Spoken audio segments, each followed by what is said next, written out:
Hi viewers, let's start with chapter 1, The Haunted House. Trixie Belden, the secret of the mansion. Oh moms, Trixie moaned, running her hands through her short sandy curls. I'll just die if I don't have a horse.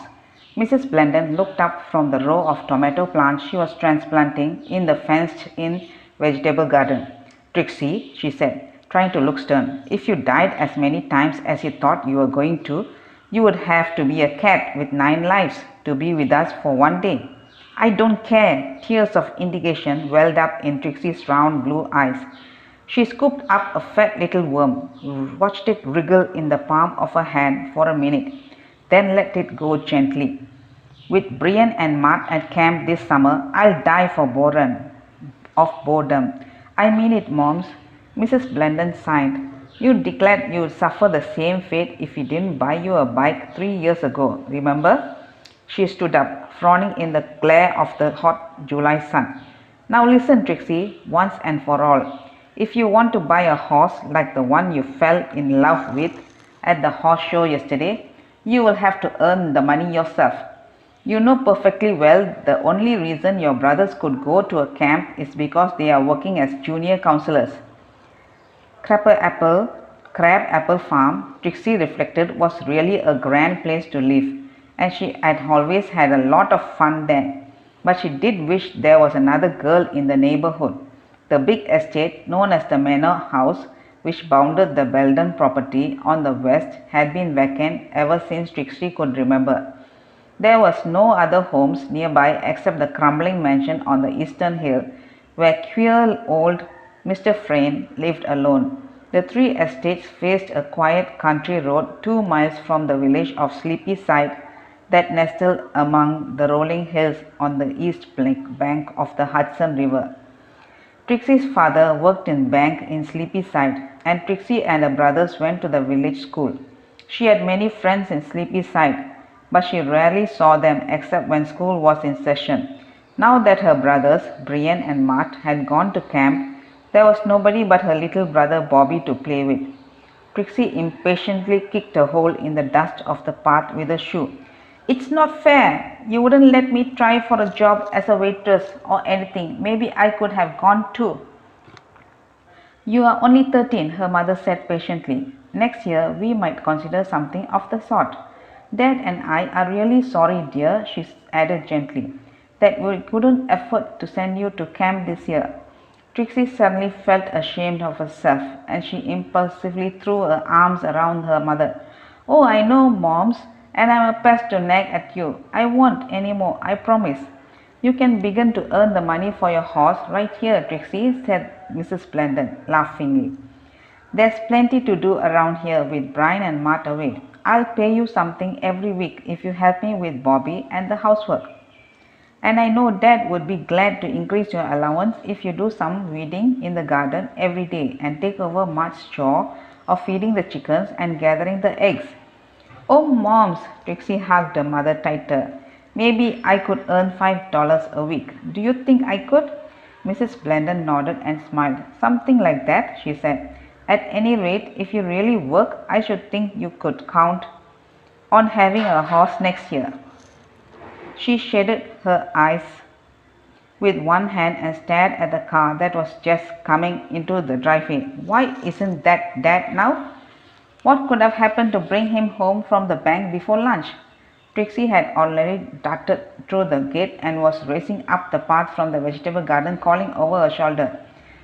I'll talk to him right now, and then maybe I can start earning the money for my horse today. At the top of the driveway, Mr. Blandon backed and turned the car around. Trixie jumped on the running board, shouting, Dad! Mother said I could earn the money for a horse if I helped with the garden and chickens. And Bobby, may I? Please, Dad, may I? Mr. Blandon left the motor running but pulled on the emergency brakes. I guess so, Trixie, he said. But we'll talk about that later. I've just been to the hospital. He spoke to Mrs. Blandon as she joined Trixie beside the car. On my way into the village this morning, I found old Mr. Frayne lying at the foot of his driveway. He was unconscious, and I took him right into the hospital. Oh, Peter, Mrs. Blandon cried, that poor old man living up there all alone. I've worried about him so often, but he would never let anyone come near him. He's probably been sick for days. That's right, Mr. Blandon said. He's suffering from pneumonia, complicated by malnutrition. The doctor said there was a little chance that he would pull through. Serves him right, Trixie said, wiping her grimy hands on her rolled up blue jeans. The mean old miser. You should have left him lying in the driveway dead. Mr. Blandon frowned. Why, Trixie, I don't like you to talk that way, and you know you don't mean it. Although Mr. Frayne may not have always been a very pleasant neighbor, he is still a neighbor. I'm sorry, Dad. Trixie squinted up at the big, rambling mansion half hidden by the trees on top of the hill. He never seemed like a neighbor to me, she added under her breath. As her father drove away, she turned to her mother. Why, old Mr. Frayne said he will call the police if he ever caught any of us trespassing. Remember that time he yelled at Mart? And now, Trixie, Mrs. Blandon interrupted. You are old enough to understand Mr. Frayne's attitude. He and your father had a disagreement about the boundary line between the two properties. Of course, Dad didn't want to take the matter to court because nobody really cares who owns the little patch of the woods. But Mr. Frayne insisted. Naturally, when the decision went against him, he resented it.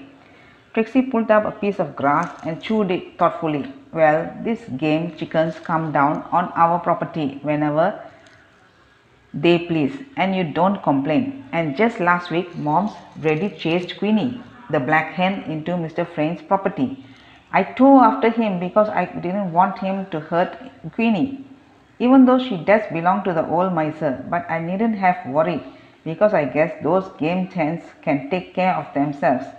Just as I caught up to them, she suddenly turned and flew right into Reddy's face, flapping her wings and squawking and scratching like anything. Trixie laughed. Reddy was the most surprised Irish setter you have ever saw. He tucked his tail between his legs and dashed off into the woods. And just then Mr. Frayne burst out of his house, waving a shotgun and shouting at me. Golly, I was awfully scared for a moment. Moms, he said he'll shoot Reddy if he ever crossed the boundary line again. I'm sorry that happened, dear, Mrs. Blandon said as they strolled back to the garden. But I honestly don't think Mr. Frayne would really shoot Reddy. I do, Trixie kicked a pebble across the path. He's such a wrinkled little old man with such a cross face.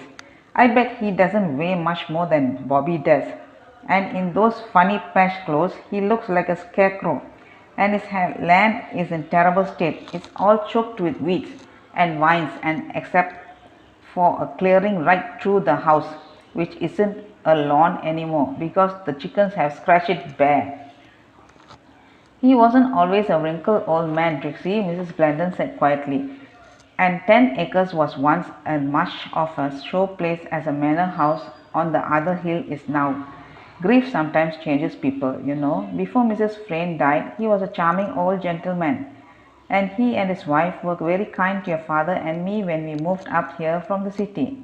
That was before you were born, and Brian and Matt were still babies. She carefully slipped a cardboard collar around one of the tomato plants.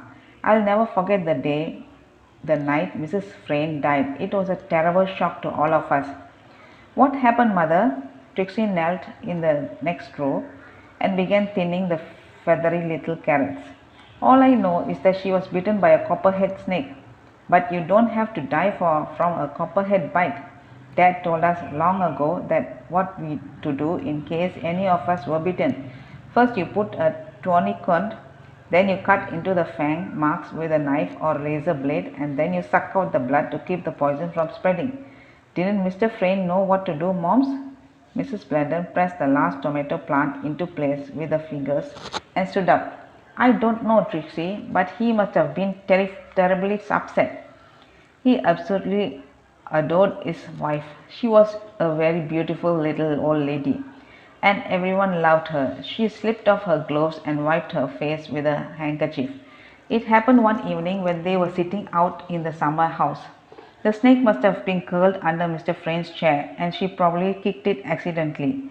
When Mrs. Frayne cried out, Mr. Frayne just picked her up in his arms and rushed her to the hospital for the anti-venom.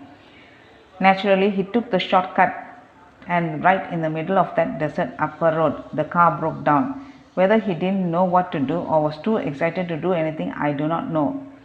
At any rate, they were simply waited until a car came along. They waited for hours, and by that time it was too late. How dreadful, Moms, Trixie gasped.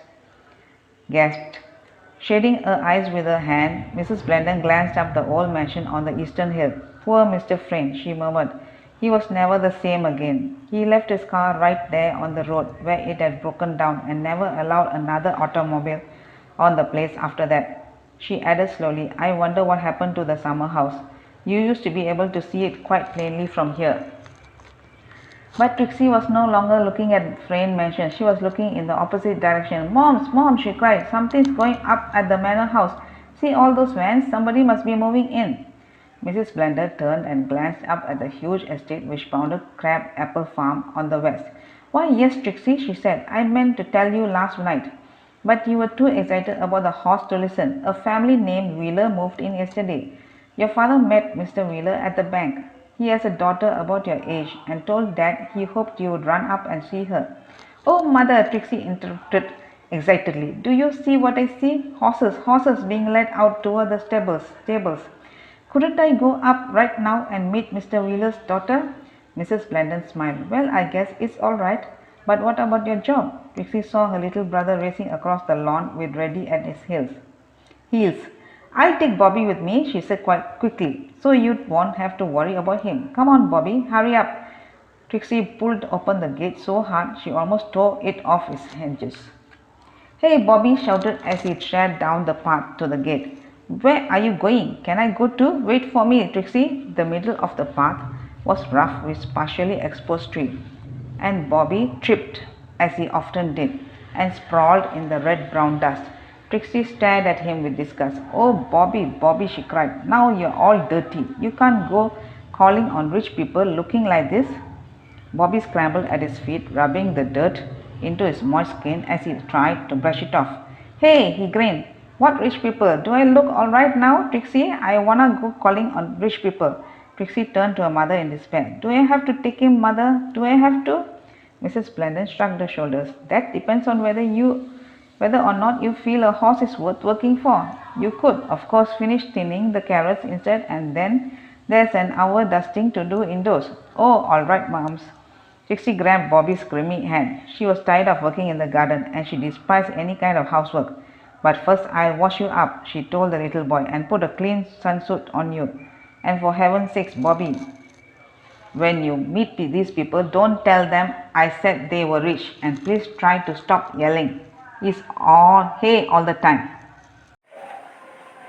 And for heaven's sakes, Bobby, when you meet these people, don't tell them I said they were rich, and please try to stop yelling hey all the time.